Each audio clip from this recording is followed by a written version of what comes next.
Hi guys, welcome to a new video. Okay, so today this video is on the topic of twin flames, divinely ordained, or addictionship.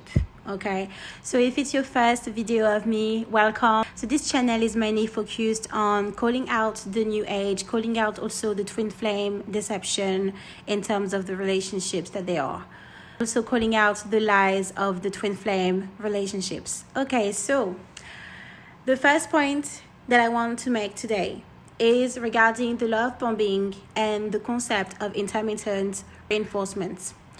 So when you meet your twin flame, they are literally giving you a lot of attention, a lot of affection, and a lot of care.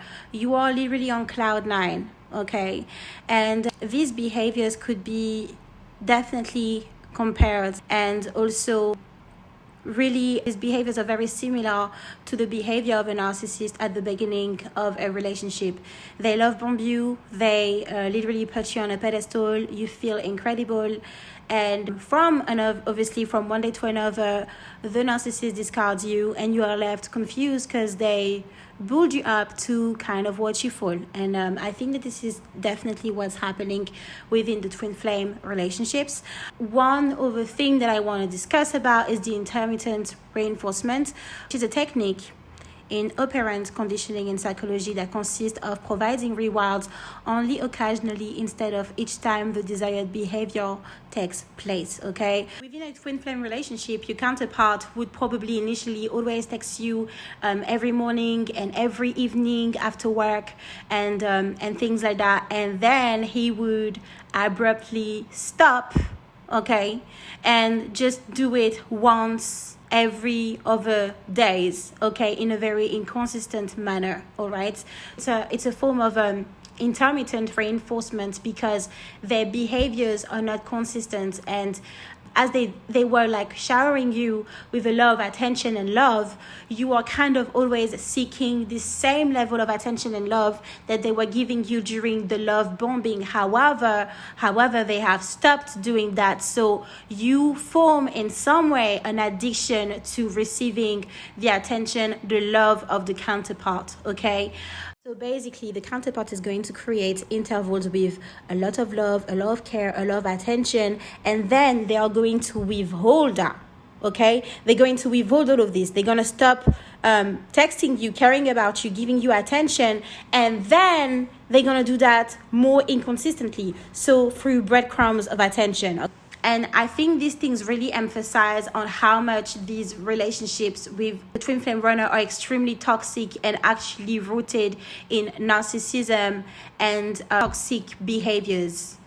Inconsistency is so similar to, all of the rushes of adrenaline you may experience, when you are on a roller coaster. And it is definitely rooted in codependency and childhood problems, which is the next point that I want to discuss on. One thing that I have observed in multiple twin flame relationships, okay, is that there is a real presence of codependency, attachment style issues, and childhood traumas, okay? So obviously the new age lied to us and they made us think that the relationship we were experiencing was divine and godly ordained, when in fact it is not true. I think it is more a reproduction of an unhealthy relationship we may have experienced as a child, and this is why we are so hooked to it. It could also represent why we are also so addicted to the counterpart, because they can unconsciously remind us, the inconsistency can remind us of someone who was inconsistent in our childhood, okay? For example, we may have dealt with an inconsistent parent who was actually taking part in intermittent reinforcement. So one day, they would be she would be very lovely, very giving. She would give you a lot of love and attention.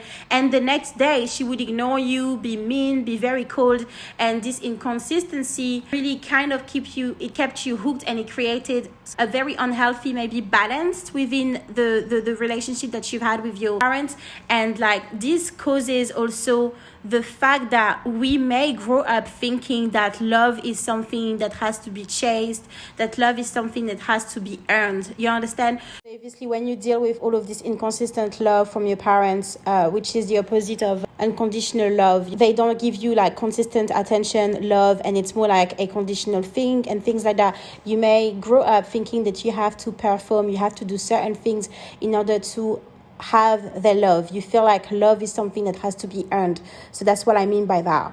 So like this type of relationship, it's not God ordained, it's not divine, it's more linked to childhood wounds that we carry from our childhood. It's more a reproduction of something that has harmed us, and the main actual point of this relationship is to actually heal that wounds, face this trauma, realize which kind of like dynamic from our childhood this person is reminding us of, and actually breaking this cycle, breaking the pattern, breaking the addictionship that we may feel for the counterparts.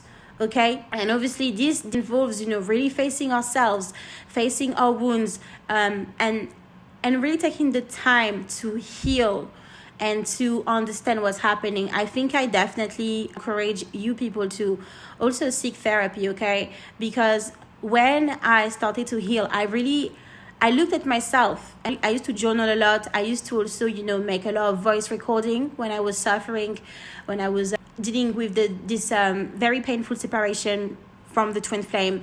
And I realized, after healing, that I was really addicted to this person. It was more like an obsession. And obviously, when you have these like very dysfunctional behaviors coming up, I think it really expresses that we have something that we have not healed from, and it's time to face ourselves and to heal in order to make sure that we are not going to reproduce this type of unhealthy behaviors in other situations. I really recommend you to look into your attachment style, okay? If you have an anxious attachment style, if you have a disorganized attachment style, because it is all linked with your childhood, and this could be the reason why you have developed such an obsession for someone who was so emotionally unavailable, okay? We should not be obsessed with people who are emotionally unavailable to us, because it's just like, it's a form of self-harm, you know what I mean? Because in fact, they will never truly be able to give us what we actually need or what we actually seek from a relationship. You know what I mean? So my third and final point is something that was a game changer during my healing journey, and it is the Stockholm syndrome. So the Stockholm syndrome refers to a situation where an individual develops strong emotional ties, empathy, or even loyalty to their abuser despite the harm or danger they might be causing. Literally finding out about the Stockholm syndrome, and how much like the dynamic in my twin flame relationship was more rooted in that and not in actual true genuine love, was a game changer, like literally. So obviously, in order for the Stockholm syndrome to be enforced, there has to be power dynamics and control, okay? So it means that there is a lot of inconsistency in the relationship, okay? The abuser often has some control over the victim. The abuser is manipulating their emotions, thoughts, and actions, and obviously the victim will then build up some dependency on the abuser, okay, for their safety, for their well-being, or for their identity as a coping mechanism. So these are a game changer when you actually understand that you are actually like one step, like you're one step ahead and you're one step closer to actually heal. All right, obviously intermittent reinforcement I've quoted as a first point is also a big part of the Stockholm syndrome, okay? It's through this cycle of abuse, okay, followed by a period of like kindness or affection. The unpredictability of the behavior can confuse the victim and make them cling to the moments of kindness and downplay or excuse the abusive episodes, which is literally what they're doing in New Age movements, okay? They are gaslighting you, okay? They are trying to make you, settle for less. They're trying to push you to accept unacceptable behaviors, all right? This is literally what the twin flame concept is doing. They are making you like defend the abuser, the abusive counterpart, okay? They are making you defend the fact that they are ghosting you, defend the fact that they are emotionally volatile, defend the fact that they are, oh yeah, they are with somebody else, but they love me. You know what I mean? Like this is confusion. I mean, seriously, just go on forums like Quora or Reddit, where people are literally experiencing the worst type of abuse. They're experiencing cheating and over terrible things, and people are making excuses for this type of behaviors, you know?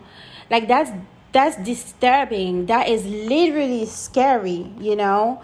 And you know, the reason why I say it's a cult is because some of the dangerous members of these new age communities are going to say things like, well, what did you do for them to cheat on you?